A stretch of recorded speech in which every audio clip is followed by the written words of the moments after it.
नाशिकच्या आयटी कंपनीमधील धर्मांतर प्रकरणामधील पीडित तरुणीच्या वर्तणुकीत धक्कादायक बदल। गेल्या वर्षभरापासून लिपस्टिक लावणंही केलं बंद, रोजेही ठेवले। प्रकरणाची मोडस ऑपरेंडी समोर।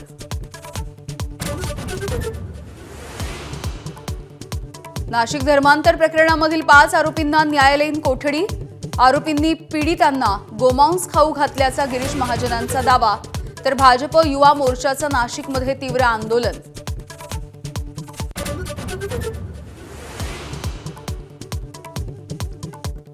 एकनाथ शिंदेंची ठाकरे सेनेच्या 8 खासदारांशी कथित बैठक झाल्याच्या वृत्तानं खळबळ।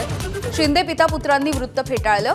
बातमी निराधार, खोडसाळ आणि गैरसमज निर्माण करणारी असल्याचं स्पष्टीकरण।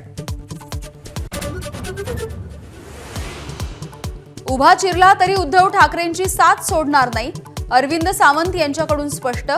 ठाकरेंना सोडून जाणार नाही, पत्रकारांनाच दिली लेखी हमी। मानहानीचा खटला दाखल करण्याचा इशारा। ठाकरेंच्या खासदारांसोबत कोणतीही बैठक नाही, ठाकरेंची सेनाच अशा बातम्या पसरवतीये। नरेश म्हस्केंची टीका। ऑपरेशन टायगर म्हणजे फक्त खासदार नाही तर शिवसैनिकही, प्रताप सरनाईक यांचा दावा। रुपाली चाकणकरांची बहीण प्रतिभा चाकणकर यांना शिर्डी पोलिसांची नोटीस।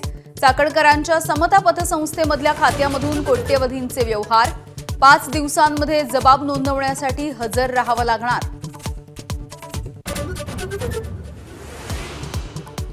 शिक्षकांना पगार देता येत नसेल तर लाडकी बहीण योजना बंद करा। मुंबई उच्च न्यायालयानं राज्य सरकारला फटकारलं। मनपाच्या निवृत्त शिक्षिकेला 7व्या वेतन आयोगानुसार लाभ न दिल्याच्या प्रकरणामध्ये सुनावणी। एबीपी माझा, उघडा डोळे बघा नीट।